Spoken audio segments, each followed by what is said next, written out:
জবাবটা ওই সকাল সকালই আসবে। এই সকাল কোন সকাল বাবা? এই সকাল হলো জীবনের সকাল।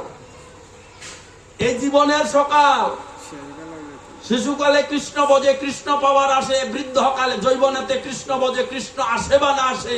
বৃদ্ধকালে কৃষ্ণ বোঝে, জমের অতর আসে। শিশুকালে যারা কৃষ্ণ ভজন করেছে তারা অতি সহজে কৃষ্ণকে লাভ করেছে। ভাগবত পুরাণ করে দেখবেন। ভক্ত ধ্রুব মহারাজ, ভক্ত প্রহ্লাদ মহারাজ, ভক্ত বিষকেতু, ভক্ত জটিল, ভক্ত নারদ, ভক্ত রোহিদাস সকলে শিশুবেলায় কৃষ্ণ ভজন করে কৃষ্ণকে লাভ করেছেন। আর যদি যৌবনের আশায় রন, তাহলে একটা গান আছে, থাকে তি কামেরই গন্ধ, না হবে তোর প্রেম সম্বন্ধ, যন্ত্রে মন্ত্রে কর তন্ত্রের সাধনা। কামের গন্ধ থাকলে ওই গন্ধবিহীন ব্যক্তির সেবা ভগবান গ্রহণ করে না। থাকতে হবে নির্মল প্রেমের গন্ধ। কিন্তু থাকে যদি কামের গন্ধ, তাহলে ভগবান আপনার এই দেহের সেবা গ্রহণ করবে না বাবা। তাই একটু খেয়াল করতে হবে। বৃন্দাবনের ব্রজগোপীরা কৃষ্ণকে ভালোবেসেছিল নিষ্কাম প্রেম দিয়ে। খেয়াল করেন কথাটা, অনেক ভাবার্থপূর্ণ। এগুলো ভাগবতী শব্দের ব্যাখ্যা। নিষ্কাম প্রেম দিয়েছিল বৃন্দাবনের ব্রজগোপীরা কৃষ্ণকে ভালোবাসার জন্য, ভালোবেসেছিল। নিষ্কাম, নিষ্কাম এর মানে কি? তৃতীয় অধ্যায়ের নাম কি? কর্মযোগ। তৃতীয় অধ্যায়ের নাম কর্মযোগ। কর্ম অর্থ কি? কর্ম অর্থ কাজ। কাজ কত প্রকার? দুই প্রকার। কি কি? নিষ্কাম। এখানে তো ভাববার বিষয়। কাজ কত প্রকার? দুই প্রকার। কি কি? ওই তোমার সকাম নিষ্কাম নয়। কাজ হলো দুই প্রকার। এটা ভালো কাজ, এটা মন্দ কাজ। এটা ধর্মের কাজ, এটা অধর্মের কাজ।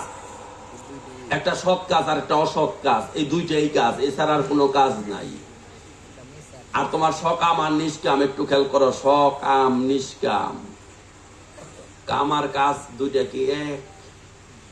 আমরা আঞ্চলিক ভাষায় যেটা কই, যে এই কামটা কইরা দেছে, এই কাম আর গীতার কাম এক কাম। তাই বৃন্দাবনের ব্রজগোপীরা কাম ছিল কিন্তু নিষ্কাম, নির্মল। সেই নির্মল প্রেম দ্বারা ভগবানকে তারা পেয়েছেন, লাভ করেছেন। তাই আপনি মত্তলোক থেকে সেই গোলক বৃন্দাবনে যাবেন, তাহলে আপনাদেরকে রওনা দিতে হবে সকাল সকাল। বুঝতে পেরেছেন? এটা হলো জীবনের বেলা। সকাল সকাল আপনাকে রওনা দিতে হবে। কেননা বাবা, এটা কলির যুগ। আমরা কলিহত জীব। কে কবে কোথায় কিভাবে আমরা মারা যাব আমরা কেহ জানি না। এই কলির যুগে আসার সিরিয়াল আছে, কিন্তু যাওয়ার কোন সিরিয়াল আছে না কি বাবা?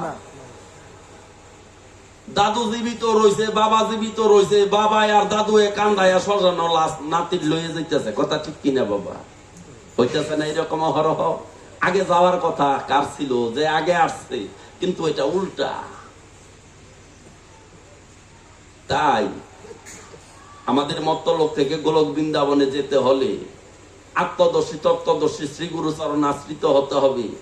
গুরু কারে কয়? আমি যেটা জানি না সে ওইটা জানে, আমি যেটা দেখছি না সেই ওইটা দেখছে, তারে গুরু কয়। আমি জানি নাকি এই মত্তলোকের কোন রাস্তা ধরে আটলে গোবিন্দের লোকে যাইতে পারবো, ভগবানের ধামে যাইতে পারবো। আর আমি দেখি নাই কারে? ভগবান রে। গুরু আমার ভগবান দেখছে, তাই গুরুর কাছে যাই, ভগবান দেখায় দৌনের লেগে কোন রাস্তায় গেলে ভগবান দেখতে পারবো।